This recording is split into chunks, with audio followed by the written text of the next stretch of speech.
ఉదయకాల సమయంలో 11వ అధ్యాయాన్ని మనము పరిశీలన చేశాము. అందులో ఇద్దరు సాక్షులు ఒక కొలకర్ర చేతికి ఇచ్చి దేవాలయాన్ని కొలవమన్నాడు, బలిపీఠాన్ని కొలవమన్నాడు, ఆరాధికుల్ని కొలవమని చెప్పేసి తెలియజేశాడు.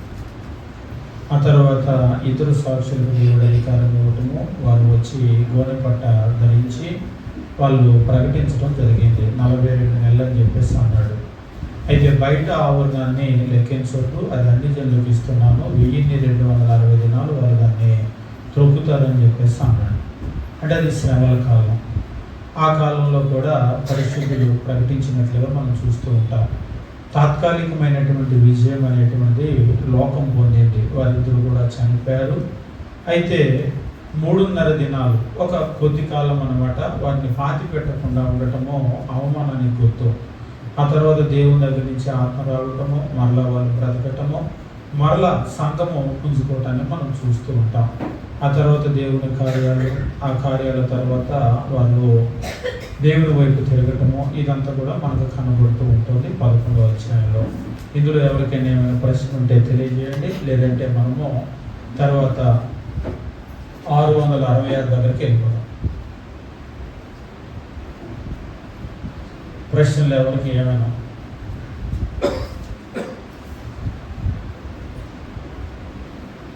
ప్రశ్నలు ఎవరు?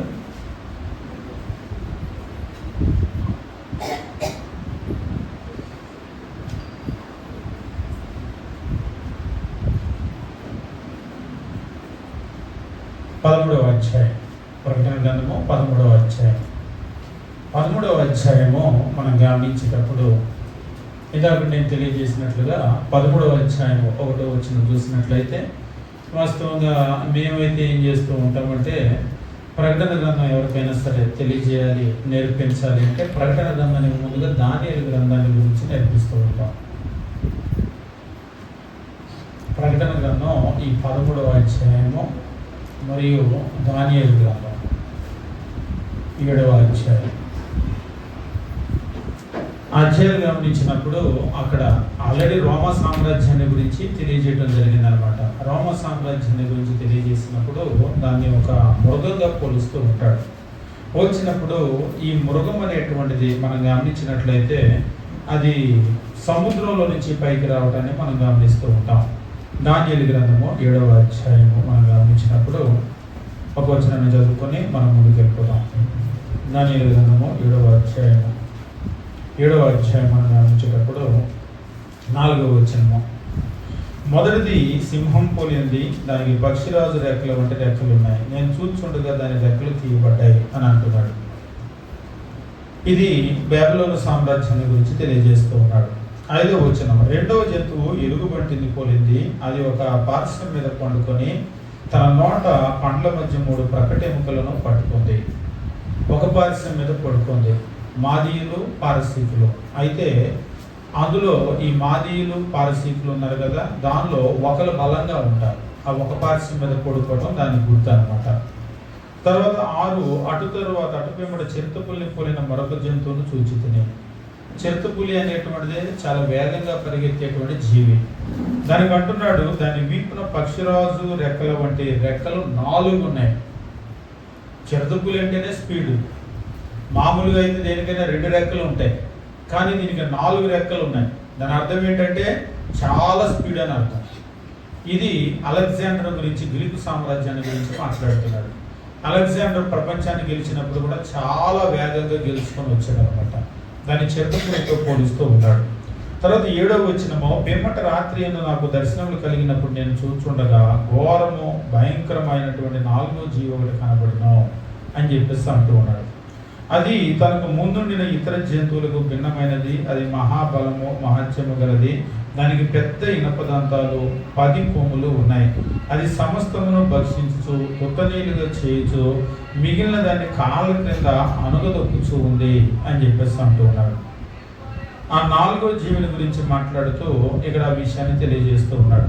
ఇంటికి వెళ్ళిన తర్వాత మీరు ఇంకా ముందుకు కనుక చదివినట్లయితే అది ఆ జీవిని గూర్చినటువంటి వివరణ అనేటువంటిది ఇస్తూ ఉన్నాడు. ఆ జీవిని గూర్చినటువంటి పూర్తి వివరణ అనేటువంటిది మీకు అక్కడ ఉంటుంది. అయితే ఇందులో మనం గమనించేది ఏమిటి అంటే, ఇక దానియేలు గ్రంథము అయిపోయిన తర్వాత 7వ అధ్యాయం ఇంటికి వెళ్ళిన తర్వాత పూర్తిగా చదవండి. దానికి కంటిన్యూషన్ ఉంటూ ఉందన్నమాట. అది వచ్చిన తర్వాత ఏం జరుగుతుంది అనేది. ఇక ఇప్పుడు 13వ అధ్యాయానికి వచ్చేసేయండి. 13వ అధ్యాయానికి వచ్చినప్పుడు ఇక్కడ అదే విషయాన్ని తెలియజేస్తూ ఉంటాడు. 13వ అధ్యాయం 1వ వచనం. మరియు 10 కొమ్ములు 7 తలలు కలిగినటువంటి ఒక క్రూర మృగం సముద్రంలో నుండి పైకి రావటం చూచాను. దానికి 10 కొమ్ములు ఉన్నాయి, 7 తలలు ఉన్నాయి. క్రూర మృగము.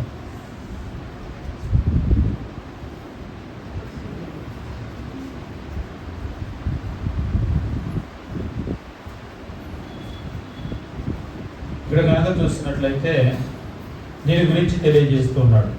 క్రూర మృగము. ఆ క్రూర మృగానికి కొమ్ములేమో 10, తలలేమో 7. కొమ్ములు దేనికి గుర్తు?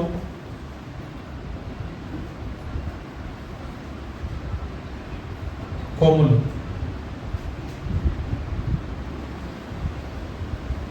తెలియదా మీకు? ఎవరు కొమ్ములు అంటే? కొమ్ములు దేనికి గుర్తు?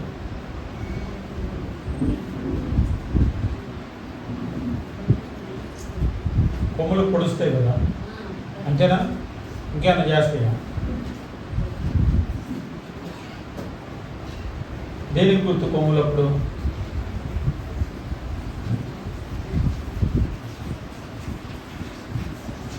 కొమ్ములు బలానికి లేదా శక్తికి గుర్తు అన్నమాట. తల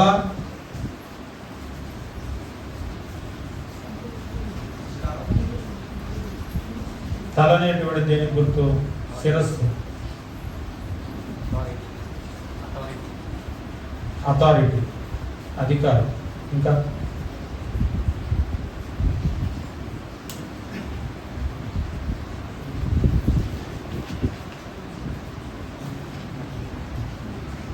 ఇంకా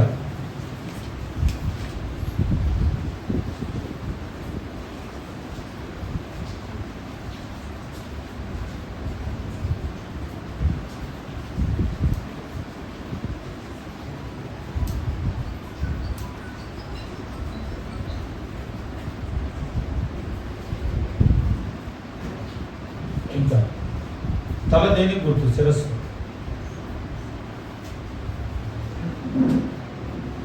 అధికారము. ఇంకా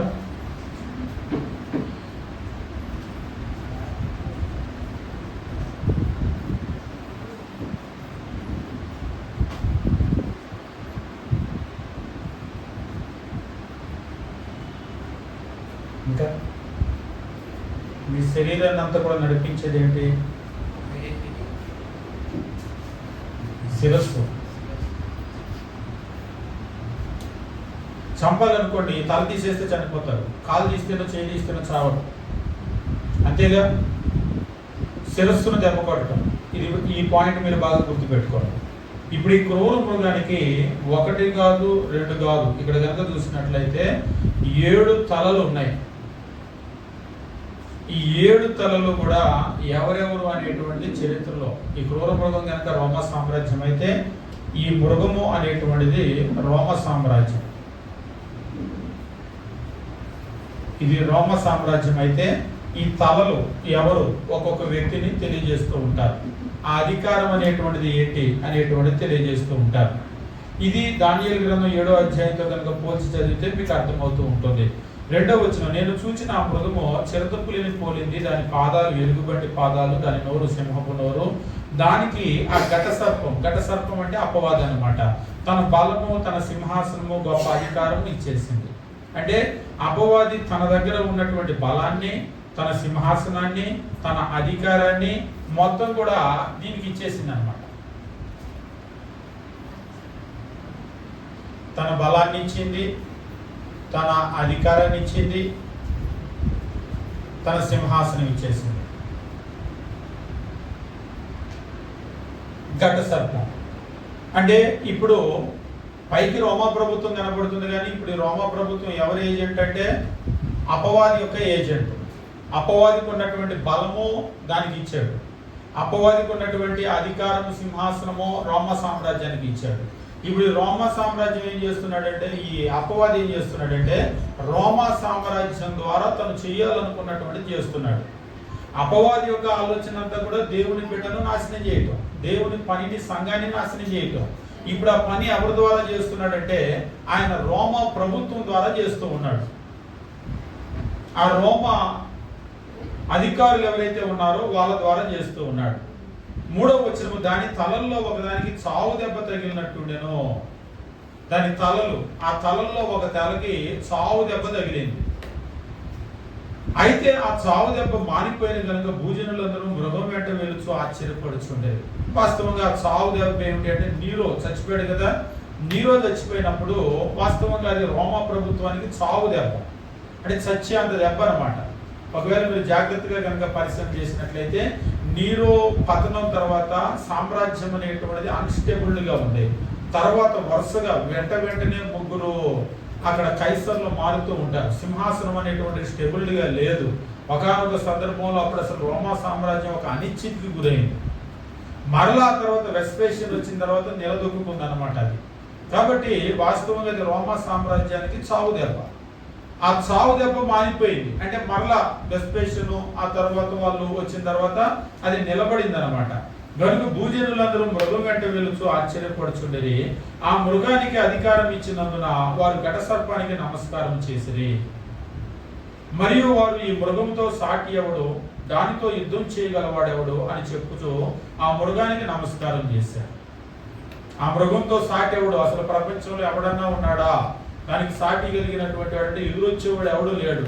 అంటే క్రైస్తవ్యం కూడా ఇంకా దానికి ఎదురు ఎవరు కూడా రాలేరు అన్నటువంటి పరిస్థితుల్లో ప్రపంచం అంతా కూడా ఏమైపోయిందంటే ఆ మృగం వెంటబడ్డారు. నేను మొదటి నుంచి చెప్తున్నా, కేవలం క్రైస్తవులు మాత్రమే మేము క్రైస్తవుని ఆరాధించు అన్నారు. అందరూ లోబడిపోయినటువంటి వాళ్ళే ఆ మృగం వెంట వెళ్ళిపోతూ ఉన్నారు అనమాట. ఇక తర్వాత డంబపు మాటలు, దేవదూషణలు పలికే ఒక నోరు దానికి ఇవ్వబడింది. మరియు 42 నెలలు తన కార్యము జరపని అధికారం దానికి ఏర్పాటాయి. మళ్ళా 42 నెలలు లేదా 1260 దినాలు లేదంటే 3.5 సంవత్సరాలు ఒక అన్సర్టైన్ పీరియడ్ దానికి అధికారం ఇచ్చారు. ఇక ఆ పీరియడ్లోనే బయట ఆవరణం తొక్కుతూ ఉన్నారు, క్రైస్తవులు బాగా హింసిస్తూ ఉన్నారు, వాళ్ళు గోలి పట్టగట్టుకొని ప్రకటిస్తూ ఉన్నారు. ఆ కాలానికి సంబంధించింది అనమాట. కనుక దేవుని దూషించడానికి, ఆయన నామము, ఆయన గుడారము, పరలోక నివాసును దూషించడానికి అది నోరు తెరిచింది అని చెప్పేసి అంటూ ఉన్నాడు.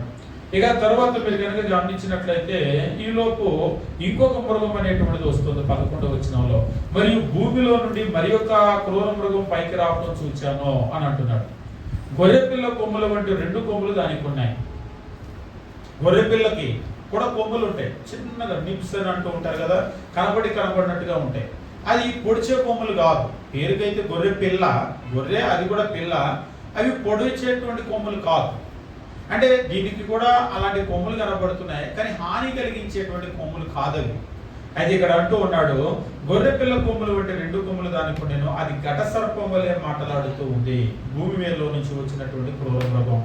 ఇక తర్వాత కింది వచనాలు గమనించినప్పుడు 12, అది ఆ మొదటి క్రూర మృగం కొన్న అధికారపు చేష్టలన్నీ దాని ఎదుట చేస్తూ చావు దెబ్బ తగిలి బాగుపడి ఉన్న ఆ మొదటి మృగానికి భూమియు దానిలో నివసించు వారు నమస్కారం చేసేటట్లుగా అది బలవంతం చేస్తూ ఉంది. ఈ 2వ మృగం చేసే పని ఏంటంటే మొదటి మృగానికి అంటే రోమా సామ్రాజ్యం లేదా ఆ కైసర్కి ఈ ప్రజలందరూ కూడా నమస్కారం చేసేటట్లుగా, ఆరాధించేటట్లుగా ప్రజలను బలవంతం చేస్తుంది. కాబట్టి ప్రజలందరినీ కూడా కైసర్ని ఆరాధించేటట్టుగా బలవంతం చేసింది ఎవరంటే కాన్సిలియా. దాన్ని చెప్పాను కదా, పొద్దున ఒక ప్రత్యేకమైనటువంటి బృందాన్ని ఏర్పాటు చేశారు. వీళ్ళ పని ఏమిటి అంటే ప్రజలందరూ కూడా కైసర్ని ఆరాధించేటట్లు చూసుకోవాలి. కాబట్టి ఆ మొదటి మృగం సముద్రంలో నుంచి వచ్చినటువంటి ఈ మృగమేమో, ఈ మృగం రోమా సామ్రాజ్యాన్ని సూచిస్తూ ఉంటే, భూమి మీద నుంచి వచ్చినటువంటి ఆ మృగమేమో కాన్సిలియాని సూచిస్తూ ఉండే. ఈ కాన్సిలియా ఏం చేస్తుందంటే ఆ మొదటి మృగానికి నమస్కారం చేసేటట్లుగా ప్రజలందరినీ కూడా బలవంతం చేస్తూ ఉందన్నమాట. 13, అది ఆకాశం నుండి భూమికి మనుషులు ఎదుట అగ్ని దిగి వచ్చినట్లుగా గొప్ప సూచనలు చేస్తూ ఉంది.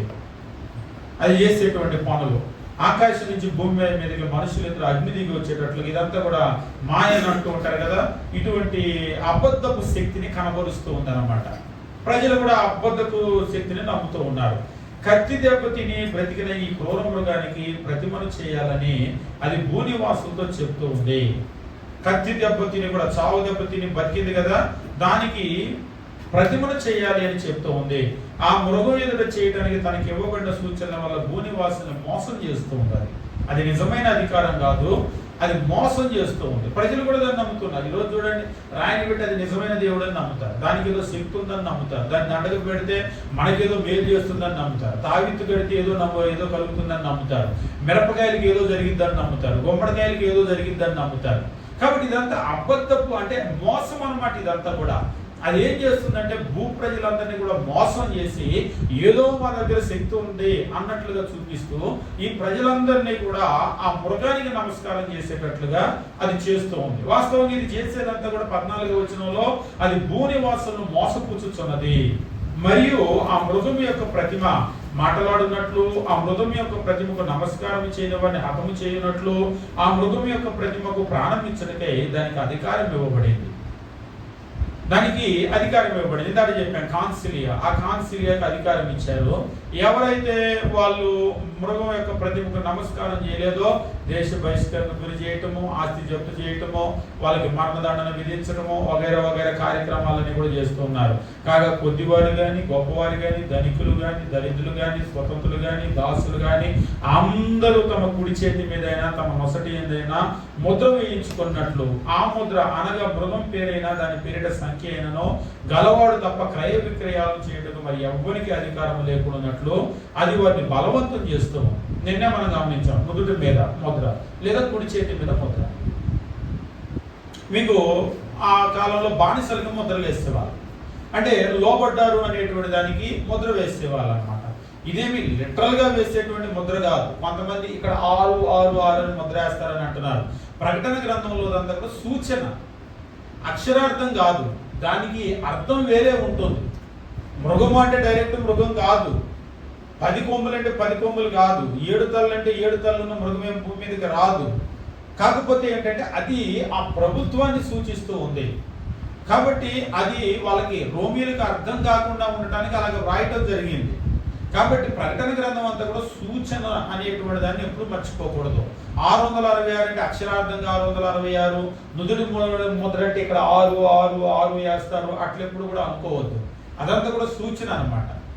కాబట్టి ఎవరైతే లోబడుతూ ఉన్నారో ఆ మృగం యొక్క ప్రతిమకు అంటే కైసర్కు నమస్కారం చేస్తూ ఉన్నారో, పూజిస్తూ ఉన్నారో వాళ్ళు సమాజంలో క్రయ విక్రయాలు చేయడానికి అధికారం ఉంటుంది.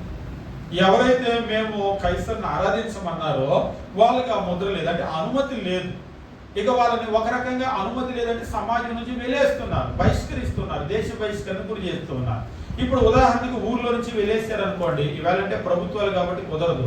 ఊర్లో నుంచి వెళ్ళేసారనుకోండి, వాళ్ళకి ఊర్లోకి వస్తే ఏమీ అమ్మరు, వాళ్ళు ఏమీ కొనడానికి లేదు. కాబట్టి క్రయ విక్రయాలకు అవకాశం ఉండదు. కాబట్టి ఆ బ్యానిష్మెంట్ గురించి మాట్లాడుతూ ఉన్నాడు అనమాట. వాళ్ళని వెలేసేటువంటి వాళ్ళు. కాబట్టి లేదు, వాళ్ళు సమాజంలో కలవాలి అంటే ఆ ముద్ర వేయించుకోవాలి. ఆ ముద్ర వేయించుకోవాలంటే ఎవరికి వేస్తారు? నువ్వు కైసరు ప్రతిమకు నమస్కారం చేస్తే, పూజిస్తే, ఆరాధిస్తే ఆ ముద్ర నీకేస్తారు.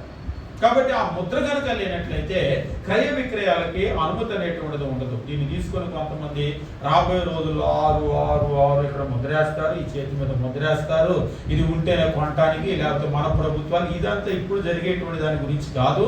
ఆయన అక్షరార్థమైన 666 అనేటువంటిది కాదు. ఆ 6 అనేటువంటి దానికి అర్థం ఏమిటంటే కింద చెప్తున్నాడు 18వ వచనము, బుద్ధి గలవాడు మృగం యొక్క సంఖ్యను లెక్కింపనిమ్ము, అది ఒక మనుషుని సంఖ్య, ఆ సంఖ్య 666. ఇందులో జ్ఞానం ఉంది.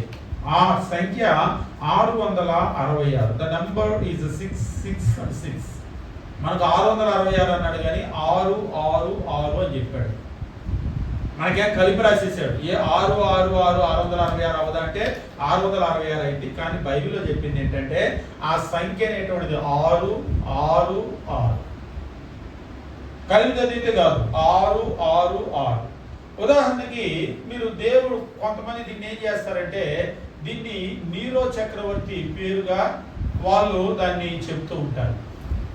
అంటే నీరో చక్రవర్తి ఆ పేరుని ఒకవేళ హీబ్రూలో కనుక మీరు తీసుకున్నట్లయితే ఆ హీబ్రూ అక్షరాలు, ఉదాహరణకి మీరు రోమన్ నెంబర్ 1 అంటారు, 1 అని అర్థం, అంతే కదా. రోమన్ నెంబర్ దీనికి ఎంత? 5 అని అర్థం, దీనికి 10 అని అర్థం. అలా ఈ నీరో చక్రవర్తికి వాళ్ళు లెక్కిస్తారు, లెక్కిస్తే 666 అనేటువంటిది వస్తుంది. కాబట్టి ఇది నీరో చక్రవర్తి అని అంటారు కొందరు. మరికొందరు అయితే ఇది నీరో చక్రవర్తి కావచ్చు, డొమిషన్ కావచ్చు, లేకపోతే ఎవరైనా కావచ్చు, అది దేన్ని సూచిస్తూ ఉందంటే 6 అంటే మోసము అని చెప్పేసి అర్థం. మోసము మోసము మోసము. కాబట్టి ఎవరైనా లెక్కించుకోండి, అది మోసం. ఆల్రెడీ పైన చెప్పేశాడు. అప్పుడు రఘు ఏం చేసిందంటే వాళ్ళందరినీ మోసపుచ్చింది. కాబట్టి 666 అనే దానికి అర్థం ఏంటంటే 6 అంటే మోసం మోసం మోసం. ఏదైనా ఒక్కోసారి మనం గట్టిగా చెప్పడానికి 3 సార్లు చెప్తాం, ముమ్మారు అని అంటాం, అంటే గట్టిగా చెప్తాం అనమాట. మోసం మోసం మోసం. 666 మోసం ఆల్రెడీ చేశాడు. చేసి వాళ్ళ దగ్గర అధికారము శక్తి లేకపోయినా కానీ అధికారము శక్తి ఉన్నట్లుగా మోసం చేస్తున్నాడు. ఈ రోజు కూడా మోసం జరుగుతుంది. లేకపోతే ఒక రాయిని పెట్టి దేవుడిని ఎట్లా నమ్ముతారు? పెద్ద పెద్ద చదువులు చదివిన వాళ్ళు, డాక్టర్లు, ఇంజనీర్లు వెళ్ళి దాన్ని దండం పెడతారు రాయికి. మోసం కాదా? అందులో ఏమీ లేకపోయినా కానీ అది దేవుడని నమ్మించడం మోసం కాదా?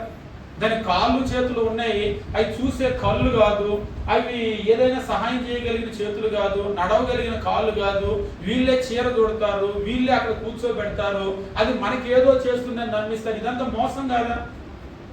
కాబట్టి ఆ రోజే కాదు, ఈ రోజుకి కూడా, ఆ రోజు కూడా ఏం జరిగిందంటే అలాగనే ఏదో చేయగలిగింది అన్నటువంటి ఒక భ్రమలోనికి ప్రజలు తీసుకొని వెళ్ళి దాన్ని పూజించేటట్లుగా చేశారు. కాబట్టి ఆ రోజు జరిగిన మోసం ఈ రోజు జరుగుతుంది. కాబట్టి ఇది ఏమిటి అంటే మోసము మోసము మోసము, ఈ మోసం జరుగుతుంది. కాబట్టి 666కి ఏదో రకరకాలైనటువంటి కథనాలు చెబుతూ ఉంటారు. ఇక్కడ వేసేటువంటి ముద్ర ప్రకటన గ్రంథంలో ఏది కూడా అక్షరార్థం కాదు, అది సూచన ద్వారా చెప్పబడింది. కాబట్టి 666 అర్థం ఏమిటి అంటే మోసము మోసము మోసము. ఆ కాలంలోనే జరిగింది, ఇప్పుడు జరగట్లేదా మోసం అంటే ఇప్పుడు జరుగుతూ ఉంది, బ్రహ్మాండంగా జరుగుతుంది. ముఖ్యంగా మన భారతదేశంలో ఈ విగ్రహాల మోసం బాగా జరుగుతుంది. ఇప్పుడు మరి సీజన్ కదా, ఈ సీజన్లో బ్రహ్మాండమైన మోసం జరిగింది. పెద్ద పెద్ద బొమ్మలు పెడుతూ ఉంటారు, ఊరేగిస్తూ ఉంటారు, ఏదో అది చేసినట్లుగా. అది కథలను కూడా కదలలేదు, వీళ్ళే దానికి చాకరీ చేయాలి, వీళ్ళే దాన్ని చేయాలి, మోసుకు రావాలి, వీళ్ళే ఎత్తి మళ్ళీ నీళ్ళలో పడేయాలి, అది ఏదో చేస్తున్నట్లుగా ప్రజలకు మోసం చేయటం, వాళ్ళు వెళ్ళి దండాలు పెట్టి బోర్లో పడటం. నిజంగా అప్పుడు జరిగే మోసం ఏమో కానీ భారతదేశంలో ఇప్పుడు కూడా బ్రహ్మాండమైన మోసం జరుగుతూ ఉంది. కాబట్టి అది ఆ క్రూర మృగం చేస్తున్నటువంటి, క్రూర మృగం అనే దానికంటే కూడా క్రూర మృగానికి ఆ బలము అధికారము సింహాసనం ఇచ్చింది ఎవరు అంటే ఘట సర్పం. ఎవరి ఘట సర్పము అని చెప్పేసి అంటే అపవాది.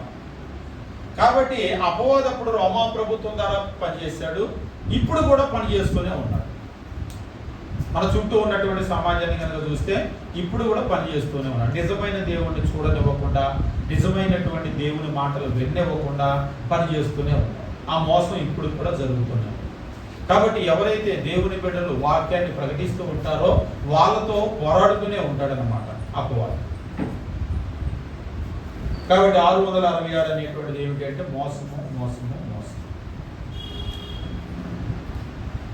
బుద్ధి కలిగినటువంటి వాడైతే లెక్క పెట్టుకునేవాడిని మోసం జరుగుతుంది. బుద్ధి ఉన్నవాడికి తెలుస్తుంది అది మోసం అని, బుద్ధి లేనివాడికి తెలియదు.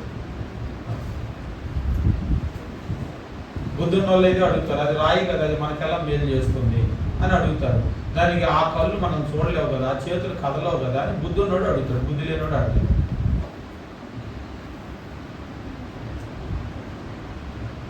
ప్రశ్నలేము.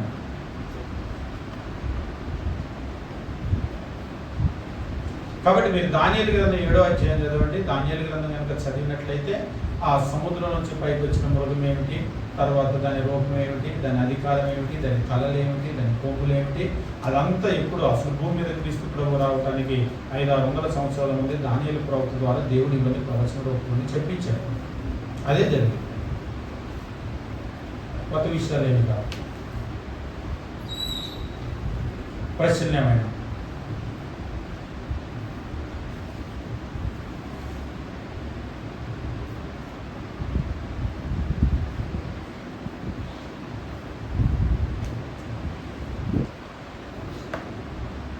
ప్రశ్నలు ఏమి లేకపోతే ప్రకటన గ్రంథం 20వ అధ్యాయం దగ్గరికి వెళ్ళిపోదాం. 20వ అధ్యాయము ఇక్కడ బాగా అందమైనటువంటి కథలు రచయితల్లాగా ఉంటారు, రాస్తుంటారు అనమాట.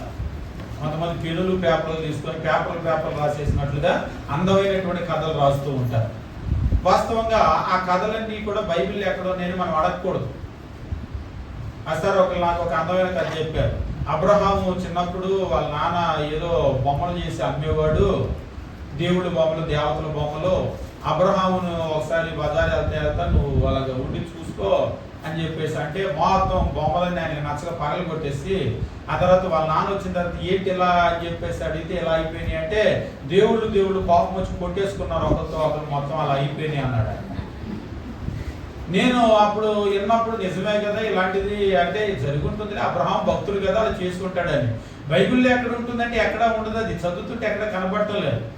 ఆ తర్వాత క్రీస్తు ప్రభుని గురించి కూడా ఇంకొక కథ ఉంటుంది, ఎక్కువగా ఆశయంలోనూ వాళ్ళకి బాగా ప్రాచుర్యమైన కథ. క్రీస్తు ప్రభు చిన్నప్పుడు ఆడుకునేటప్పుడు ఇలాగనే ఒక పావురాన్ని మట్టితో చేసి ఇలా అంటే ప్రాణం వచ్చి గాల్లోకి ఎగిరి వెళ్ళిపోయినా. ఇలాంటి కథలు చాలా కథలు ఉంటాయి. అవన్నీ ఎక్కడ ఉంది అని బైబిల్లో మనం అడగకూడదు, ఎందుకంటే అడిగితే ఇవన్నీ ఉండవు. చెప్తే ఊగొట్టి కొంతమంది ఉంటారు, ఖర్చు పెట్టేటప్పుడు ఊగొట్టాలి. అనగనగా ఒక రాజు ఉన్నాడు అంటే ఆ రాజు ఆధార్ కార్డు నెంబర్ ఎంత అడగకూడదు.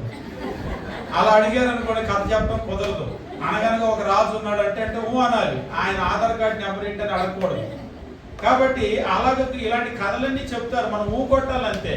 అంతేగాని వాటి అవి నిజమా కాదా ఆధారాల దగ్గరికి మనం వెళ్ళకూడదు. అందుకని అలా వెళ్ళటం లేదు కాబట్టి ఈ ప్రార్థన చేసుకునే వాళ్ళ మధ్యలో అందమైన కథలు చెప్పడం సాధ్యమవుతుంది. అందులో ఒక బ్రహ్మాండమైన కథ ఏమిటంటే ఈ 1000 ఏళ్ల పాలన. వెళ్ళిపోదాం. ప్రకటన గ్రంథము 20వ అధ్యాయం. బైబిల్లో చెప్పినటువంటి వాస్తవం ఏమిటో, వాక్యం ఏంటో చూద్దాం. తర్వాత కథలు ఏంటో కూడా మనం చూద్దాం. ప్రకటన గ్రంథం 20వ అధ్యాయం 1వ వచనము, మరియు పెద్ద సంఖ్యలో చేత పట్టుకొని అగాధం యొక్క తాళపు చెవి గల ఒక దూత పరలోకం నుండి దిగి వచ్చుడు చూచితిని. మరలా మీరు గమనించండి, ఇదంతా అక్షరార్థం కాదు, ఇదంతా కూడా సింబాలిక్ లాంగ్వేజ్, అపోకలిప్టిక్ లాంగ్వేజ్. ముఖ్యంగా అపోకలిప్టిక్ లాంగ్వేజ్ అంటే సూచనల ద్వారా చెప్పాడు. పెద్ద సంఖ్యలు అనగానే దేనికి గుర్తు? సంఖ్యలు విడుదలకు గుర్తు, అంతేనా? సంఖ్యలు అంటే దేనికి గుర్తు? బంధించబడ్డ, అంతే కదా. పెద్ద సంఖ్యలు, ఈ సంఖ్యలు కూడా పెద్ద సంఖ్యలు అన్నాడు. పెద్ద అనేటువంటిది బలమైన అని అనుకోవచ్చు, అంతే కదా. పెద్ద సంఖ్యలు అంటే బలమైనటువంటి సంఖ్యలు. చేత పట్టుకొని అగాధం యొక్క తాళపు చెవి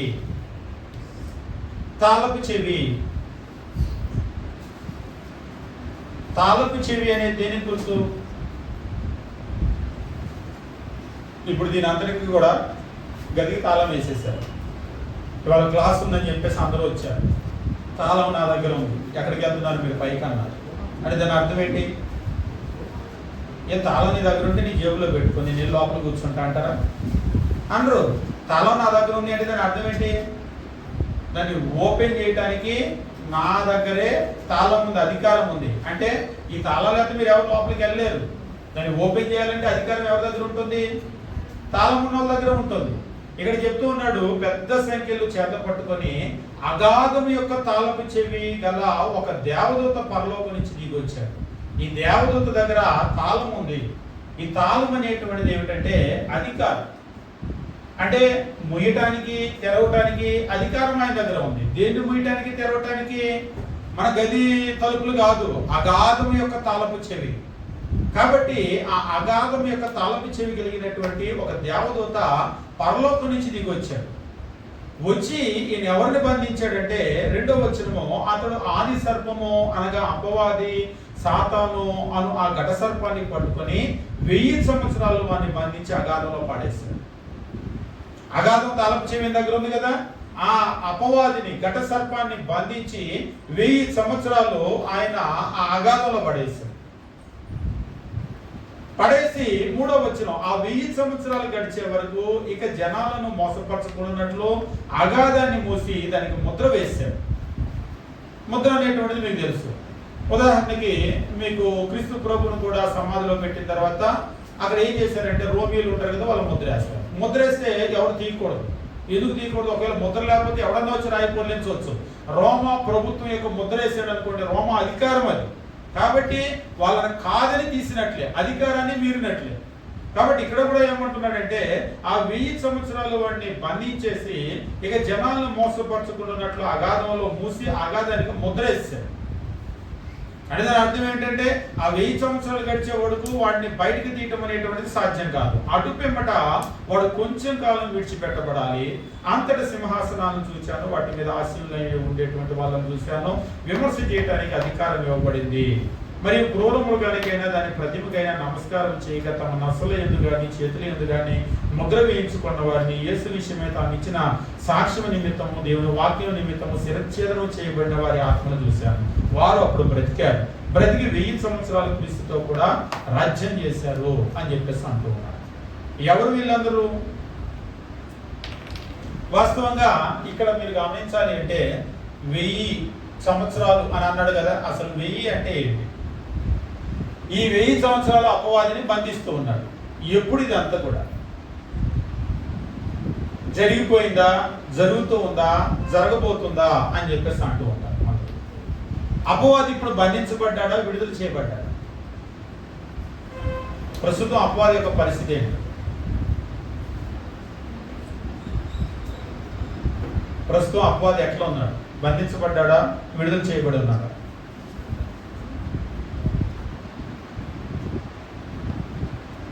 తెలియదు. ఆయన ఎట్లున్నాడు మనకేం తెలుసు అంటారు. అపవాది ఎట్లున్నాడు?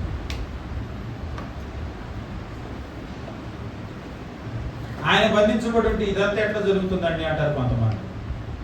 అపవాది బంధించబడి ఉంటే మరి ఇప్పుడు అబద్ధము, మోసము, అన్యాయం ఇదంతా జరుగుతుంది కదా, వాడు యథేచ్ఛగా క్రియలు చేస్తున్నాడు కదా అని అంటాడు. కానీ ఇక్కడ మనం గమనించాల్సింది ఏంటంటే అపవాది బంధించబడటము అనేటువంటిది ఎట్లా? ఉదాహరణకి ఒక మ్యాడ్ డాగ్, పిచ్చి కుక్క ఉంది అనుకోండి.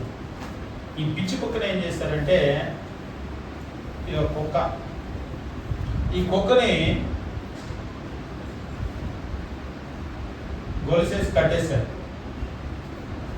కట్టేసి ఏం పర్లేదు కట్టేసి ఉంది రండి అన్నారు. ఇప్పుడు ఈ కుక్క కట్టేస్తుంది. ఈ కుక్క ఏం చేయగలుగుతుంది? కట్టేసిన కుక్క ఏం చేయగలుగుతుంది? ఏం పర్లేదు మీరు వచ్చేసేది, ఇది కట్టేస్తుంది అని అన్నారు. ఇప్పుడు ఈ కుక్క ఈ గొలుసు ఇంత దూరం ఉంది కదా, ఇంత దూరం దాకా రాగలిగింది, ఇలా తిరిగింది అంతేగా. దాని చుట్టూ 360 డిగ్రీస్ రేడియస్, ఈ గొలుసు ఇలా తిరుగుతూ ఉంటాం అంతేగా. ఇది దాని పరిధి. ఈ పరిధిలోకి వెళ్ళకుండా పక్క నుంచి వస్తే ఇది ఏం చేయలేదు. కానీ దీని పరిధిలోకి వెళ్తే అదే కట్టేస్తుందమ్మా, ఎట్లా కలుస్తుందంటే అది కట్టేసే ఉంది. కానీ దాని పరిధిలోకి వెళ్తే మాత్రం అది ఏం చేయగలుగుతుందో 100% అదంతా చేయగలుగుతుంది. అపవాది కూడా బంధించబడి ఉన్నాడు. కానీ ఎక్కడ బంధించబడి ఉన్నాడు? సంఘము అనేటువంటి విషయంలో అపవాదికి ఏమీ అధికారం లేదు. ఎవరైతే రక్షణ పొంది రక్షింపబడి సంఘం లోపలికి వస్తారో అపవాదికి ఇక్కడ 1% కాదు 0.001% కూడా అధికారం లేదు.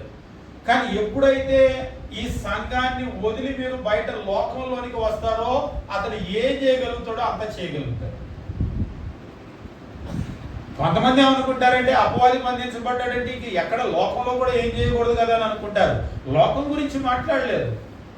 లోకంలో ఆయన ఏం చేయగలుగుతాడో అంత చేయగలుగుతాడు. కానీ ఎక్కడ చేయలేడు. ఇవాటికి కూడా ఈ సంఘంలో అపవాదికి అధికారం ఏమీ లేదు. ఇక్కడ క్రీస్తు ప్రభు అధికారం కలిగి ఉన్నాడు. కాబట్టి అపవాది 1000 సంవత్సరాలు అనేటువంటిది ఏంటంటే అది ఒక అక్షరార్థమైనటువంటి సంఖ్య కాదు. ప్రకటన గ్రంథంలో మనం అంకెలన్నీ చూస్తూ ఉన్నాం. ఒకవేళ 7 కావచ్చు, లేకపోతే 1,44,000 కావచ్చు, ఇందాకలాగా 666 కావచ్చు, ఇప్పుడు 1000 కావచ్చు. ఏది కూడా అక్షరార్థమైనటువంటి సంఖ్య కాదు. ఈ 1000 అనేటువంటిది ఏంటంటే ఒక సుదీర్ఘమైనటువంటి కాలాన్ని సూచిస్తూ ఉంది. అపవాది బంధించబడ్డాడు. అపోస్తుల కార్యాలు 2వ అధ్యాయంలో ఎప్పుడైతే సంఘం ప్రారంభమైందో పాపముల నుంచి విడుదల పొంది ఇందులోకి వచ్చాడు. మరి అపవాది ఏమయ్యాడంటే బంధించేశాడు. పెద్ద సంఖ్యను తీసుకొని వచ్చి బంధించి లోపల పడేశాడు. అగాధపు తాళపు చెవి ఆయన తీసుకొని వచ్చాడు, బంధించి పడేసి లోపల వేసాడు. ఇక ఇప్పుడు ఈ సంఘంలోకి రాగలుగుతూ ఉన్నారు. ఈ సంఘంలో ఉన్నంత వరకు అపవాది ఏమీ చేయలేడు. కానీ లోకంలో కనుక ఉన్నట్లయితే వాడు ఏం చేయగలుగుతాడో అది చేస్తాడు. లోకం విషయంలో అతడు బంధించబడలేదు, కానీ సంఘం విషయంలో అతడు బంధించబడ్డాడు. దీనికి కొంతమంది ఏం చేస్తూ ఉంటారంటే ప్రీ మిలియనిలిజం, అంటే 1000 సంవత్సరాల పరిపాలన అని. ఈ 1000 సంవత్సరాలు క్రీస్తు ప్రభు రెండో రాకడలో వచ్చినప్పుడు ఆయన ఈ భూమి మీదకి వచ్చి యెరూషలేముకి వచ్చి సింహాసనం వేసుకొని 1000 సంవత్సరాలు పరిపాలన చేస్తాడు. అప్పుడు అపవాదిని బంధించి లోపల పడేస్తాడు. బంధించి లోపల పడేస్తే అప్పుడు పరవశం అని చెప్పేసి అంటూ ఉంటారు, ర్యాప్చర్. అప్పుడు వాళ్ళందరూ కూడా ఆ పరవశాన్ని అనుభవిస్తూ ఉంటారనమాట భక్తులు.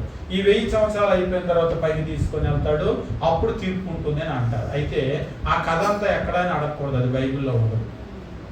ఎందుకంటే అసలు క్రీస్తు ప్రభు భూమి మీదకే రాడు రెండో రాకడలో. ఆయన అక్కడే ఉంటాడు మధ్యాకాశంలో, మనమే అక్కడికి ఎత్తబడతాం. ఆయన భూమి మీదకి రాడు. సింహాసనం వేసుకోవటానికి అసలు యెరూషలేమే ఉండదు. రెప్పపాటులోనే ఆకాశము భూమి పంచభూతాలన్నీ లయమైపోతాయి.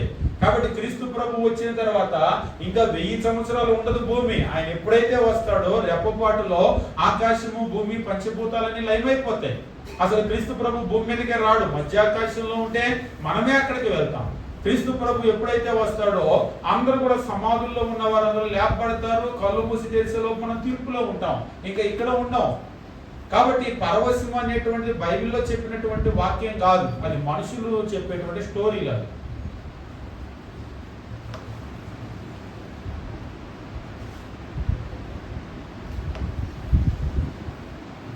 కాబట్టి 1000 సంవత్సరాలు అనేది 1000 అనేది మీరు చూడండి ప్రకటన గ్రంథంలో పదే పదే వస్తుంది. 1000 అంటే ఒక సుదీర్ఘమైనటువంటి కాలం. అపవాది బంధించబడుతున్నాడు. ఇప్పుడు అపవాది బంధించబడ్డాడు. సంఘంలో మనం ఉంటే ఆయన మనల్ని ఏం చేయలేడు. ఎందుకంటే ఈ సంఘం మీద ఆయనకి కాదు అధికారం ఉంది. క్రీస్తు ప్రభు ఆయన రాజు అయి ఉన్నాడు, ఆయన రాజులకు రాజు, ఆయన ఏలుతున్నాడు, ఆయన ఏలుబడిలో ఉంటుంది సంఘం. లోకం అంటారా, లోకం అపవాది ఆధీనంలోనే ఉంది. అక్కడ కనుక వెళ్తే ఆయన ఏం చేయగలుగుతాడో చేయగలుగుతాడు. అది పిచ్చుకుక్కు ఉంటుంది, కట్టేసి ఉంటుంది. దాని పరిధిలో కనుక వెళ్తే కరవగలుగుతుంది. దాని పరిధికి యువతలకు వచ్చేస్తే అది ఏం చేయగలదు.